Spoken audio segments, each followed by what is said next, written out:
नमस्कार। फिर से आप लोगों का टारगेट विद अजय पांडे में हार्दिक स्वागत और अभिनंदन है। और आज फिर से क्लास 10th के लिए और एक चैप्टर है जिसका नाम है लाइफ प्रोसेस जैव प्रक्रम। उसी में एक टॉपिक है जिसका नाम है प्रोटीन। तो आज हम आप लोगों को कक्षा 10 वालों को प्रोटीन पढ़ाएंगे। क्या पढ़ाएंगे? प्रोटीन। देखिए, जो प्रोटीन है, वैसे तो बहुत आप लोग प्रोटीन पिए होंगे। देखिए, जो प्रोटीन है, प्रोटीन शब्द को बिना किसी देरी के शुरू करते हैं। प्रोटीन शब्द को, और इसके पहले देखिए, हमने इसके पहले आपको कार्बोहाइड्रेट पढ़ा दिया है। आप प्लेलिस्ट में जाकर के कार्बोहाइड्रेट की वीडियो को देख लीजिएगा। अब देखिए, प्रोटीन शब्द को, सबसे पहले प्रोटीन शब्द को दो वैज्ञानिक बर्जीलियस और मुल्डर, दो वैज्ञानिक हैं। प्रोटीन भैया नाम किसने दिया था? प्रोटीन नाम को बर्जीलियस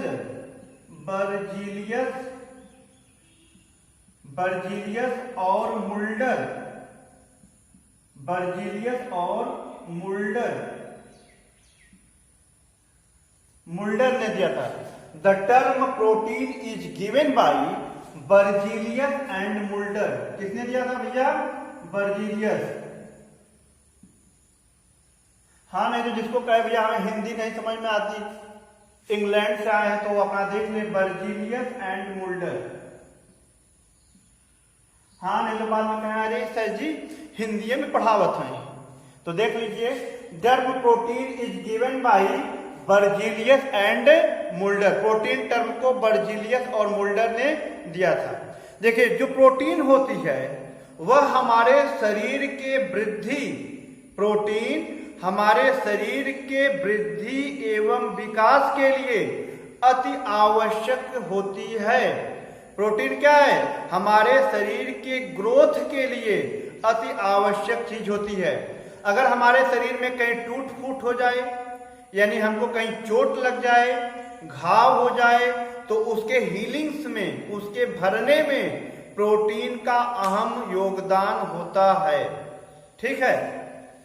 देखिए, जो प्रोटीन है इसे मैक्रो मॉलिक्यूल भी कहते हैं। सबसे बड़ा मॉलिक्यूल, प्रोटीन को मैक्रो मॉलिक्यूल भी कहते हैं। और प्रोटीन को building block of the body कहते हैं। क्या कहते हैं? बिल्डिंग मटेरियल कहते हैं। प्रोटीन को क्या कहते हैं भैया? Building material. अभी ना कोई कहे कि भैया बिल्डिंग मटेरियल, हम बिल्डिंग बनाने के लिए मटेरियल चाहिए, कहे भैया बिल्डिंग मटेरियल की दुकान कहाँ है, तो बता दो हमारा शरीर है, क्योंकि हमारे शरीर में प्रोटीन बनता है। तो अब ये ना कहते हैं कि बिल्डिंग मटेरियल की दुकान है, वो बिल्डिंग मटेरियल नहीं। देखो, जिस प्रकार से घर को बनाने के लिए मटेरियल की आवश्यकता होती है, उसी प्रकार से इस शरीर के निर्माण के लिए भी मटेरियल की आवश्यकता होती है। जो कौन है भैया? प्रोटीन। कौन है? प्रोटीन। तो प्रोटीन को बिल्डिंग मटेरियल भी कहते हैं। क्या कहते हैं? बिल्डिंग मटेरियल भी कहते हैं। प्रोटीन नाम को किसने दिया था? बर्जीलियस और मुल्डर ने। प्रोटीन मैक्रो मॉलिक्यूल होते हैं, सबसे बड़े अणु होते हैं। और protein building material of the body है, यानी हमारे शरीर की बिल्डिंग मटेरियल है।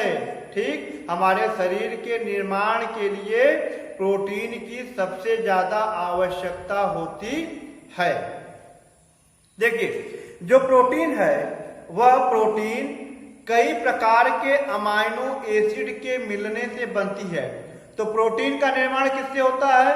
कई प्रकार के अमाइनो अम्ल। जब कई अमीनो अम्ल आपस में मिलते हैं, जब कई अमीनो अम्ल, क्या भैया?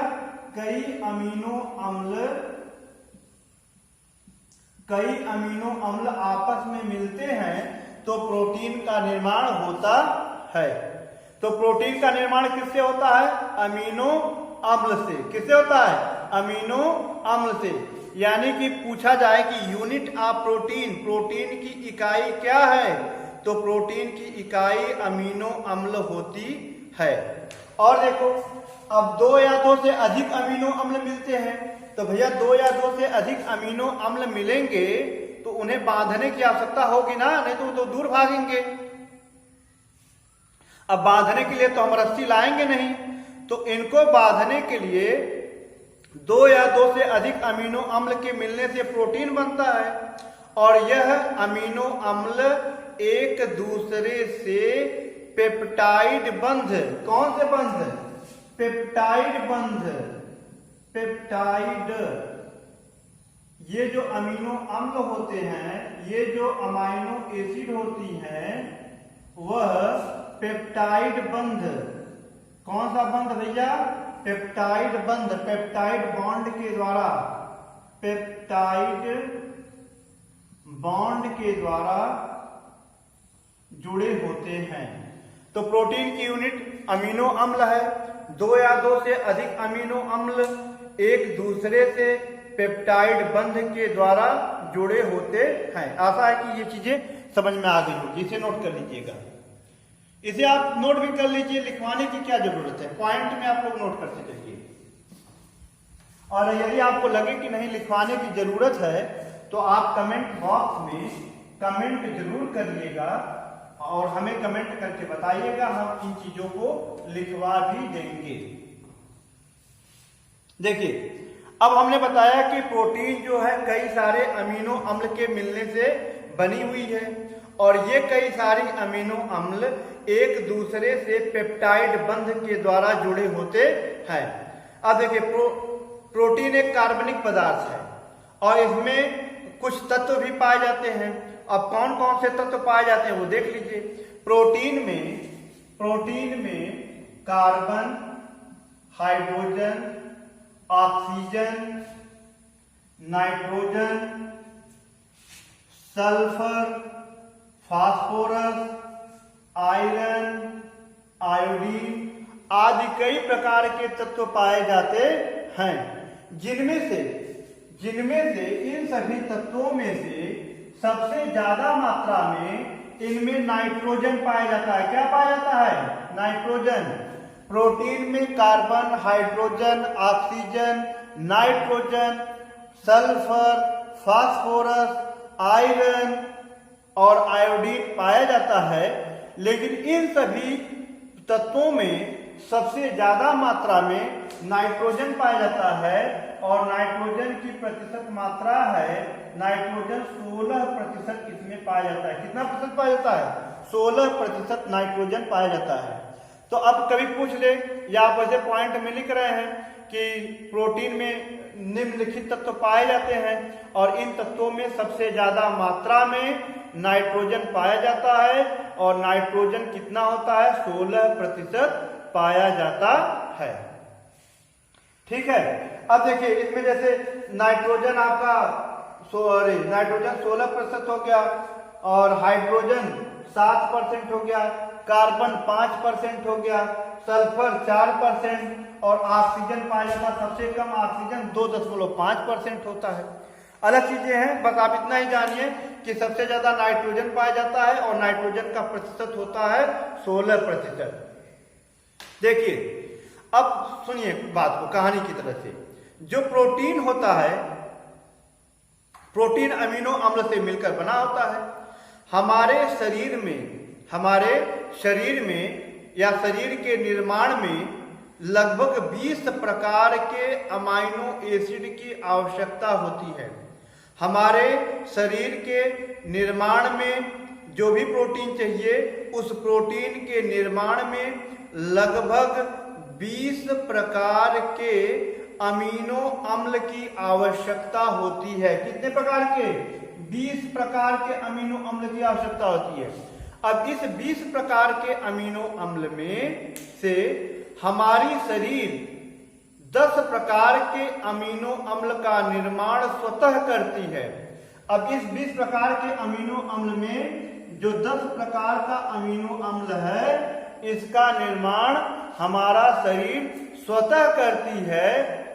तो इस प्रकार के अमीनो अम्ल को, किस प्रकार के?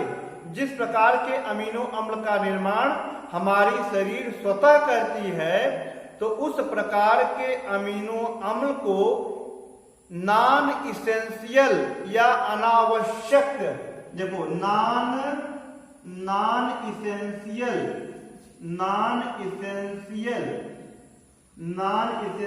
अमाइनो एसिड या इसी को अनावश्यक अमीनो अम्ल कहते हैं। दिख रहा है कि नहीं? सॉरी, इसे हम अनावश्यक अमीनो अम्ल कहते हैं। क्यों? क्योंकि इसका निर्माण हमारे शरीर में स्वतः हो जा रहा है। ठीक, अब देखो जो शेष 10 प्रकार की अमीनो अम्ल है, इनका निर्माण हमारी शरीर नहीं कर पाती है। तो इस प्रकार के अमीनो अम्ल को हम भोजन के माध्यम से ग्रहण करते हैं, बाहर से ग्रहण करते हैं, जैसे हम दूध के द्वारा, मांस के द्वारा और चने के द्वारा, दाल के द्वारा। तो इन चीजों से हम जिस प्रोटीन को ग्रहण करते हैं या अमाइनो एसिड को ग्रहण करते हैं, उसको हम इसेंशियल अथवा आवश्यक अमीनो अम्ल कहते हैं। क्या कहते हैं? इसको हम इसेंशियल अमाइनो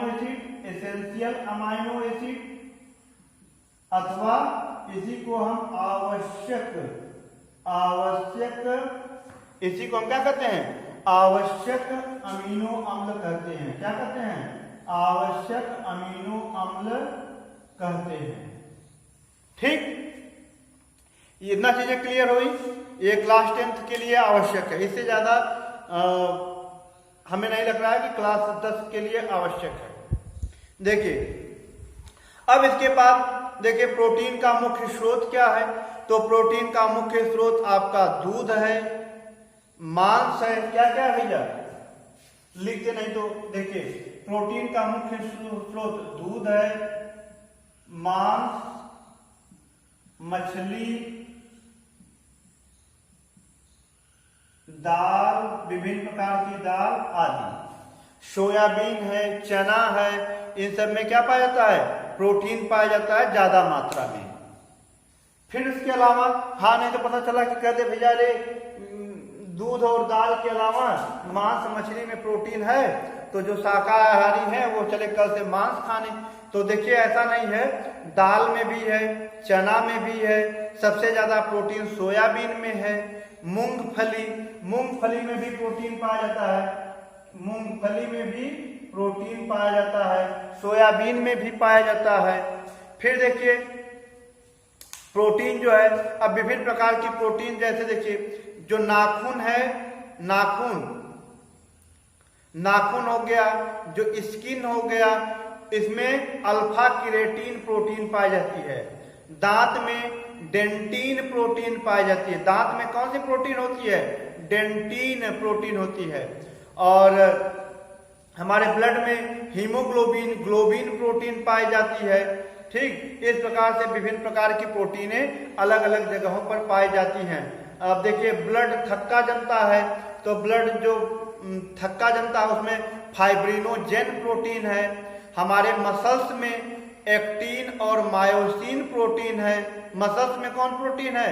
जो मांस है, मांसपेशियों जो सिकुड़ती हैं, फैलती हैं, तो उसमें एक्टिन और मायोसिन प्रोटीन है। ठीक, तो ये हम आगे आपको बता देंगे। और देखिए प्रोटीन के कार्य क्या है। तो प्रोटीन का मुख्य कार्य क्या है भाई? अब एक हेडिंग लिख लेंगे, प्रोटीन के कार्य। तो प्रोटीन का मुख्य कार्य है हमारे शरीर के वृद्धि और विकास के लिए यह आवश्यक है। नंबर 2 लिख लेंगे। नंबर 2 आपका हो जाएगा कि यह शरीर की टूट फूट की मरम्मत के लिए आवश्यक है। शरीर की टूट फूट मतलब टूट जाती है, फूट जाती है कहीं से, तो उसकी मरम्मत करने के लिए प्रोटीन की आवश्यकता होती है। फिर देखिए अगला आप लिख सकते हैं कि हमारे रक्त में, रुधिर में हीमोग्लोबिन पाया जाता है और हीमोग्लोबिन प्रोटीन ऑक्सीजन का संवहन करती है, ऑक्सीजन को ढोती रहती है, संवहन करती है। तो हीमोग्लोबिन ऑक्सीजन का संवहन करती है। फिर उसके बाद हमारे ब्लड में फाइब्रिनोजेन पाया जाता है जो ब्लड का थक्का जमाने में सहायता करता है या ब्लड को बहने से रोकता है। ठीक, और देखिए कुछ एंजाइम्स हैं, तो एंजाइम्स, कुछ प्रोटीन एंजाइम्स की तरह कार्य करती है जो हमारे शरीर में होने वाले विभिन्न प्रकार के रासायनिक अभिक्रियाओं को नियंत्रित करती हैं। तो प्रोटीन हमारे शरीर में एंजाइम का भी कार्य करती हैं जो शरीर के अंदर होने वाले विभिन्न प्रकार के रासायनिक अभिक्रियाओं का नियंत्रण करती हैं। तो देखिए जो कक्षा 10 के सिलेबस के अकॉर्डिंग जितना हमें आवश्यक लगा चीजें हमने आपको बता दिया। और आपको वीडियो कैसा लगा? अगर आपको ऐसा लगता है कि ये चीजें लिखवानी जरूरी है तो आप हमें कमेंट बॉक्स में कमेंट करिएगा, हम इसको लिखवा देंगे। और इससे जो आगे जो बच्चे देख रहे होंगे कि अदर कंपटीशन के अगर बच्चे इस वीडियो को देख रहे हैं तो हम उनको बता दें कि बाद में हम कार्बोहाइड्रेट, प्रोटीन या वसा से संबंधित एक अलग वीडियो बनाएंगे जिसमें पूरा डिस्क्रिप्टिव होगा जो हमारे कॉम्पिटिटिव एग्जाम के लिए आवश्यक है, जहां से परीक्षाओं में प्रश्न पूछे जाते हैं। पूरा वर्णन सहित हम प्रोटीन और कार्बोहाइड्रेट को बढ़ाएंगे। ठीक है, इसी के साथ जय हिंद, जय भारत।